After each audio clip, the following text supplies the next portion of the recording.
Whether or not you're new to filming weddings or you're just looking to improve your game, here's a couple of things that have worked for me over the past 7 years of experience of shooting weddings. Well, the first thing I want to say is I started shooting weddings in 2016 when a friend asked me if I could shoot their wedding. I'd never shot a wedding before, so I didn't really know what to expect, but I had my gear, I had a clear idea of what my style is anyway, so I just applied that to the template of how a wedding day would typically run. I think if you stick to that general template of how a wedding plays out, and being flexible with that mindset that you're essentially working on the fly, things are always changing, you're always running out of time, the light's always changing, and you don't always get the opportunity to ask the couple to do something twice. Being a wedding videographer can be quite daunting. Sometimes it does feel like that all eyes are on you and everyone's watching you work. But you've got to block that out. Be confident that you know what you're doing and take the opportunity to absolutely thrive in your creativity with shots. You have free reign at a wedding. Don't be afraid to get those close-up shots, those detail shots, but just be mindful that you don't want to draw the attention to you. You don't want to be seen.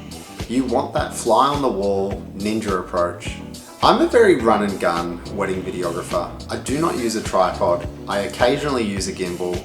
I use an onboard shotgun microphone, and I typically use one lens for the entire day.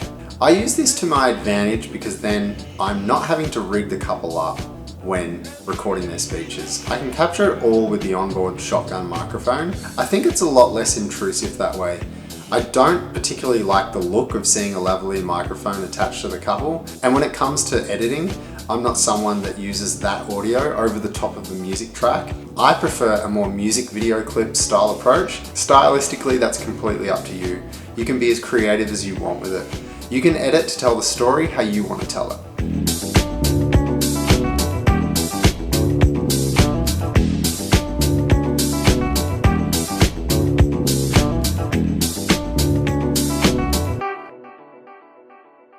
After the ceremony, this could be a perfect opportunity to get the drone up in the air.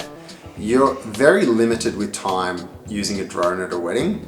You need to put that drone in the air as quick as possible to capture exactly what you need and then bring it back down so you can pick up your handheld camera and capture what's going on the ground. So try and limit it to 5 or 10 minutes max.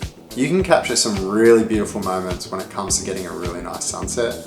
If you don't happen to get a sunset, you don't have to stress. You can create some really beautiful things when there isn't a sunset and the lighting is just absolutely perfect.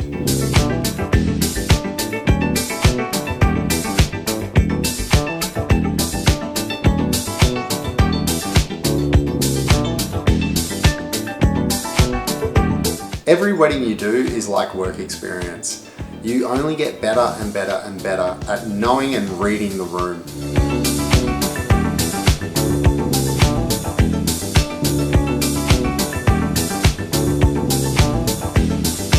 Since upgrading to the Sony A7C Mark II, this has been a bit of a game changer for me.